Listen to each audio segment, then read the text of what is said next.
ప్రతి ఒక్క పార్ట్కి కూడా రిపేర్ చేయడానికి చాలా బాగా ఉపయోగపడుతుందండి. అంటే లెగమెంట్స్, షాక్ అబ్జార్బర్స్, అలాగే smooth bearing surface.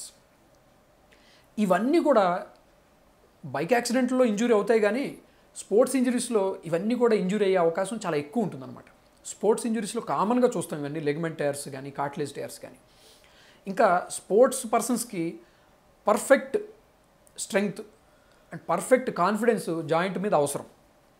So sports injuries వాళ్ళకి ఆర్థ్రోస్కోపీ లిటరల్లీ వాళ్ళకు ఒక వరం లాంటిది. అంటే వాళ్ళ కెరీర్ ముందుకు వెళ్ళాలంటే ఆర్థ్రోస్కోపీ ఉండాల్సిందే, లేదంటే కెరీర్ అక్కడితో ఆగిపోతుంది స్పోర్ట్స్ ఇంజరీస్ వాళ్ళకైతే. సో స్పోర్ట్స్ వాళ్ళకి చాలా బాగా ఉపయోగపడుతుంది ఆర్థ్రోస్కోపీ.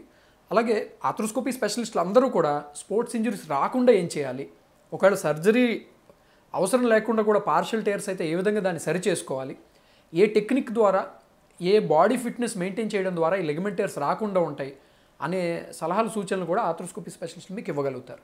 ఆర్థ్రోస్కోపీ అనేది లెగమెంట్, మెనిస్కస్, అలాగే కార్టిలేజ్ ప్రాబ్లమ్స్కే కాకుండా జాయింట్ లోపల ఎప్పుడైనా ఇన్ఫెక్షన్స్ అయినా, జాయింట్ లోపల ట్యూమర్స్ లాంటివి అంటే క్యాన్సర్స్ కానీ, క్యాన్సర్ కానీ సాధారణమైన ట్యూమర్స్ కానీ జాయింట్ లోపల ఉన్నాయని అనుమానం వచ్చినప్పుడు ఎంఆర్ఐ స్కాన్ ద్వారా కానీ క్లినికల్గా పరీక్ష చేయడం వల్ల కానీ మనకు అనుమానం వచ్చినప్పుడు అనుమానం తీర్చుకోవడానికి ఆర్థ్రోస్కోపీ చాలా బాగా ఉపయోగపడుతుంది. పాతకాలంలో అయితే మొత్తం కట్ చేసి ఓపెన్ చేసి చూడాల్సి వచ్చేది. ఇప్పుడు ఏం అలా అవసరం లేదు.